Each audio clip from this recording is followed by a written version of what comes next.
What's going on, everyone? Welcome back to Panels on Pages. My name is Dalibor, and today we're talking about the mass exodus of creators from the major three. I put mass exodus in quotes because there's been a lot of this talk, right? A lot of people are like, Jonathan Hickman is leaving. He's going to Substack. I think they were talking about Snyder was leaving, doing his own thing. He's leaving DC. Like, all these major people they're just jumping ship. That means something. It actually, I think, means nothing. I think it just means that these people had other creative ideas. They want to exercise those ideas in the ways they wish and on the platforms they wish. It's not really that big a thing. Like, take myself, for example. I love the X-Men. If I were to receive the opportunity to write the X-Men, even architect the X-Men, let's say a la Jonathan Hickman, they were like, hey, we want you have a year, 2 years, 3, however long, for the next 3 years you can lay the groundwork and we'll do what you want us to do. Like, you know, you got to run it by editorial. Obviously, like, there's decisions that, like, you can't just kill off major X-Men and shit. Or if you think back on Avengers Disassembled and Bendis, when he was like, hey, I need to kill some people off, and he was handed a list of people he could kill off, even Bendis said, you'd be surprised who's on that list.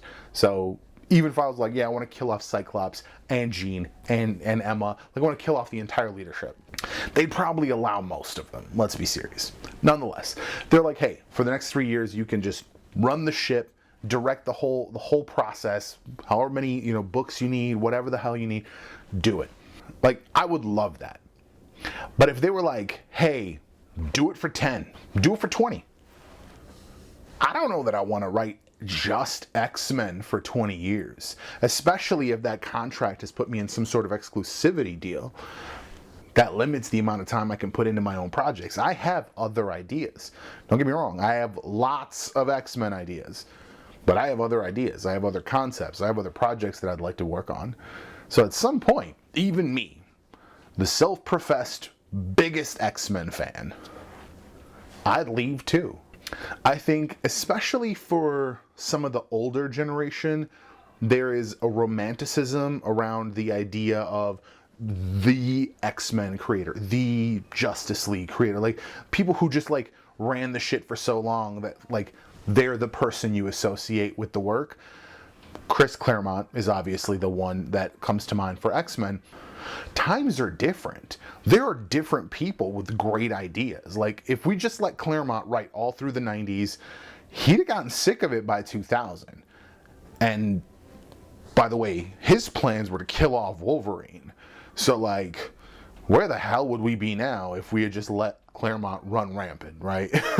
Because he was going to age people up. He was going to kill people off. Like, X-Men Forever gave us an idea of where things would be. And, like, Wolverine would be dead. Not like dead might come back, like dead. Now, obviously, through various Infinity Stones and things like that, you could always bring someone back. But the point is, the landscape of the X-Men would be completely different if you just gave Claremont another 10 years or 20 years. Like, things would just be different. I mean, just look at when he came back in, was it 99? It was 99, the Revolution stuff. Things got weird, right? We got way weird costumes. We got the whole, he invented a whole new group of mutants called the Neo. There was a lot, right? There was a lot there. Everything changes when you give someone the reins and say, hey, you run the ship, right? I mean, look at the entire Krakoan era. By far my favorite era, but it's different, right? It's markedly different from what was happening the previous kind of era and the era before that. Like, everything is different. Right now, depending on how some of these lawsuits go, DC, Marvel, they own these characters and these stories. So if you want to write an X-Men story, you got to go to Marvel. You got to say, hey, I'm going to Marvel. I'm going to work my way up, or I'm going to submit, get rejected. And one day they're going to give me a backup story and an X-Men Unlimited, blah, blah, bullshit. And one day I'll write the main X-Men book. And who knows, maybe you suck. Maybe you're great. But it's all up to them. Or you could say, I have an idea for a great story. I'm gonna just fucking make it. I'm gonna make it. I'm gonna put it out. I want physical copies and more of a traditional feel. We're gonna go Kickstarter. We're gonna make 22-page comics. I'm gonna make 6 of them. We're gonna collect it in a trade after that. It's all gonna be done through Kickstarter, straight to the consumer, straight to the fans and the people who want to read it. As the people who want to read it, does it matter if it doesn't say Marvel on it? Like, if I was not currently unemployed and kind of watching my bubble and watching my spending, I'd be 100,000% on board with the 3 Worlds, 3 Moons universe. I would have honestly, like, if we're being really serious, if I had not lost my job, I would have been one of the founders. I would have been the fucking big pack with the fucking take all my money package, because his Avengers run, fucking wonderfully orchestrated. Like, really, for me, it's like the world building. It's the chessboard, man. It's the chessboard. That's where I'm into. And when I realized that was the same dude, I was like, oh, like, it makes sense why I love that Avengers run, because that shit was dope to me. So this X-Men thing, chessboard, it's all chessboard in this fucking thing. So for me, especially the presentation, right? He's going around it with, oh, you're going to be here from ground up when we come up with these characters and come up with these designs and plan out this universe, and you can be part of the building of it. That's my shit. You know what I mean? Like, I am the process junkie. So that's why I'm really interested in 3 Worlds, 3 Moons. It wasn't like an instant sell because it was like, oh, Hickman's doing a new thing, I'm gonna fucking go. I don't just like jump on board like that. I need a good sales pitch personally. But the whole reason I'm doing this episode, the whole reason I'm even talking about any of this, is that people are taking this like, oh, these people are going off to do their own thing, as some sort of like death rattle of the comics industry, like the majors are falling. No. Like, if this was the way people thought every time someone left a book, comics would have dissolved into nothingness 40 years ago. When Jack Kirby left Marvel, Marvel would have imploded. These big name writers, which I'm really hesitant to call them that, because, like, are you buying X-Men for Jonathan Hickman? It's weird to me. I'll be honest with you. It's weird to me. Just like anybody says, I'm going to see this movie because Scorsese directed it. Right, but like, is the trailer good? Does it look interesting? Does the story look interesting? Like, I don't give a shit that Scorsese directed it. I don't give a shit that Dwayne Johnson's in it. I don't give a shit that, like, as much as I like Will Smith, I'm not like instantly sold on every Will Smith movie. Like, I need a good sales pitch. Like, I'm still kind of iffy on King Richard. Like, I think conceptually, I think I understand why it's important. I just don't know that I care. But then on the other side of it, like, it's a shit ton, it's process. Like, the whole movie feels like it's a movie about the process. And that's my shit. So, like, from what I've seen, I'm not like jazzed about the presentation or his performance or anything. Like, I'm not really like hyped because Will Smith is doing this movie. But like, I'm interested because this movie is about process. The process to become a great tennis player, yes. Like, I'm not going to be a fucking tennis player, but it's the process. Like, that's my shit. So, like, I just don't understand, like, oh, Jonathan Hickman's leaving, therefore Marvel's gonna fucking go out of business.